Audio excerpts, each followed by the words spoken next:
అంటే 10 ఏళ్ల పరిపాలనలో విధ్వంసమైంది కాబట్టి, అది ఆన్సర్ చెప్పుకోలేని పరిస్థితిలో ఉన్నాడు కాబట్టి అసెంబ్లీకి రాలేదనేది ప్రధానంగా కాంగ్రెస్ వాళ్ళు విమర్శిస్తున్నారు. మా బీఆర్ఎస్ పార్టీ ఆన్సర్ చెప్పలేదా అన్న? హ్మ్. చెప్పింది కదా, వర్కింగ్ ప్రెసిడెంట్ గారు ఆన్సర్ చెప్తున్నారు, మైకులు కట్ చేస్తున్నారు. హరీష్ రావు గారు ఆన్సర్ చెప్తున్నారు, మైకులు కట్ చేస్తున్నారు. మా ఆడపిల్లలు మైకులు అడిగితే సమాధానం ముఖం లేక 3.5 గంటలు నిలబెట్టిండ్రు. మా కేసీఆర్ గారి సైనికుల్నే నువ్వు తట్టుకోలేకపోతున్నావు. ఆయన వచ్చి మాట్లాడితే ఎట్లుంటది? వీళ్ళకే నువ్వు అవకాశం ఇస్తలేవు, ఆయనకేం అవకాశం ఇస్తావు? నిరుద్యోగుల మీద చర్చ పెడదాం రండి అంటే నువ్వు ఆ చర్చకే ఒప్పుకోలేదు. మా కేటీఆర్ గారు మాట్లాడితేనే మీరు దాన్ని మైకులు కట్ చేసుకుంటా, గింత టైం ఇచ్చుకుంటా చర్చలే వద్దనుకుంటున్నారు. ఇంకా కేసీఆర్ గారు ఎందుకు మీకు? మేమే ఉన్నాం, మా నాయకులు ఉన్నారు కదా, మా వర్కింగ్ ప్రెసిడెంట్ గారు ఉన్నారు, హరీష్ రావు గారు ఉన్నారు, సబితమ్మ గారు ఉన్నారు, ఇంకా మిగతా ఎమ్మెల్యేలు అందరూ ఉన్నారు కదా, వాళ్ళకి ఇవ్వండి ముందు టైము. వాళ్ళకి ఇచ్చి వాళ్ళని ఎదుర్కొనే సత్తా ఉంటే కేసీఆర్ గారు వస్తారు. వాళ్ళు డీల్ చేయనప్పుడు కేసీఆర్ గారు ఖచ్చితంగా వస్తారు.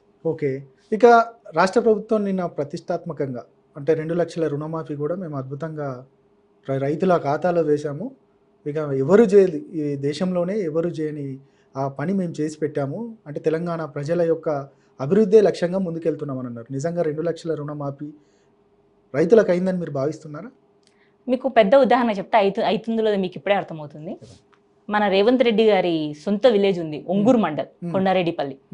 ఆయనకు ఫోన్ చేసి ఇస్తా, ఆయన చెప్తాడు 4,900 మందికి రుణమాఫీ కాలేదంట. రేవంత్ రెడ్డి సొంత మండల్లో కాలేదు. అంటే నిన్న 2 లక్షల సిచ్యువేషన్ అంటే గతంలో ₹1,00,000 రుణమాఫీ దాదాపు అందరికీ అయిపోయింది అనేది మాత్రం ప్రజలు చెప్తున్న సిచ్యువేషన్, రైతులు అంతా కూడా. అన్న రైతులు చెప్పట్లేదు కాబట్టి వీళ్ళు డైవర్షన్ పాలిటిక్స్ చేస్తున్నారన్న.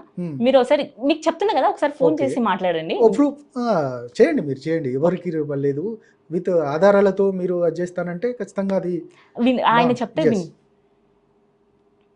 సొంత మండలంలో 4,900 మందికి రాలేదంటే మీరు అర్థం చేసుకోండి రాష్ట్రంలో ఎంత మందికి వచ్చింటాయో. హలో, ఇప్పుడు రేవంత్ రెడ్డి గారి విలేజ్ కదండి మీది. అక్కడ రుణమాఫీ ఎంత మందికి అయింది, ఎంత మందికి కాలేదో మీరు కాస్త చెప్పగలుగుతారా? లక్షలోపు రుణమాఫీ ఎవరికి కాలేదు మేడం. అంటే క్లియర్ గా చెప్పండి, అంటే ఎంత మందికి కాలేదు? 4,900 మందికి కాలేదని ఒక మాట ఉంది కదా. 4,900 మందికి కాలేదు మేడం. అంటే లక్షలోపు రుణమాఫీయే 4,900 మందికి కాలేదు. అవును మేడం. అంటే మీరు సీఎం రేవంత్ రెడ్డి గారి సొంత విలేజే కదా, ఒంగూరు మండల్? అవును మేడం. ఓకే, అంటే ప్రూఫ్స్ ఉన్నాయా మీతో? ప్రూఫ్స్ ఉన్నాయా?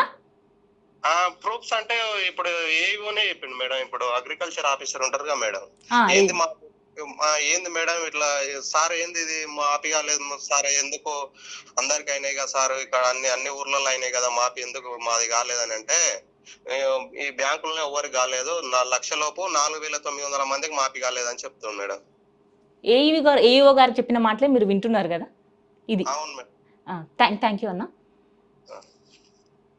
మీరే విన్నారు కదా లైవ్ లో. రైట్, అంటే మాటలు చెప్పడం వేరు, నిజంగా అది విత్ ప్రూఫ్స్ తోటి ఉండడం బెటర్ కదా. మీరు ఇప్పుడు అలిగేషన్ చేశారు, కానీ ఆధారాలతో ఉంటే ఇంకా మీరు చేసిన అలిగేషన్కి ఖచ్చితంగా ఈయన ఈ వ్యక్తి చెప్పారు కాబట్టి ఖచ్చితంగా అక్కడికి వెళ్ళి మేము ఆధారాలు తీసుకొని మేము మాట్లాడతాం. 4,900 మందికి రాలేదని చెప్పి ఏఈఓ అని చెప్పింది అన్నప్పుడు ఇష్యూ మేము తీసుకోవాల్సిందే, ఫర్దర్ గా తీసుకొని దీన్ని సాల్వ్ చేయాల్సిందే కదా.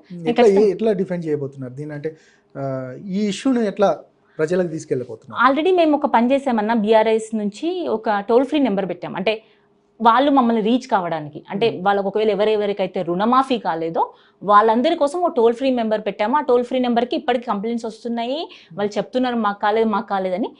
అలాగే అంటే ప్రజల్లోకి ఒక టోల్ ఫ్రీ నెంబర్ పంపిస్తే అయిన వాళ్ళు చేయకుండా ఉంటారు, కానీ వాళ్ళు మాకు సమస్యలు చెప్పుకుంటారు. సో అలా మేము ఫర్దర్గా కానీ వాళ్ళకు మా కార్యాచరణ ఉంటుంది, వాళ్ళకి ఎలా హెల్ప్ చేయాలి.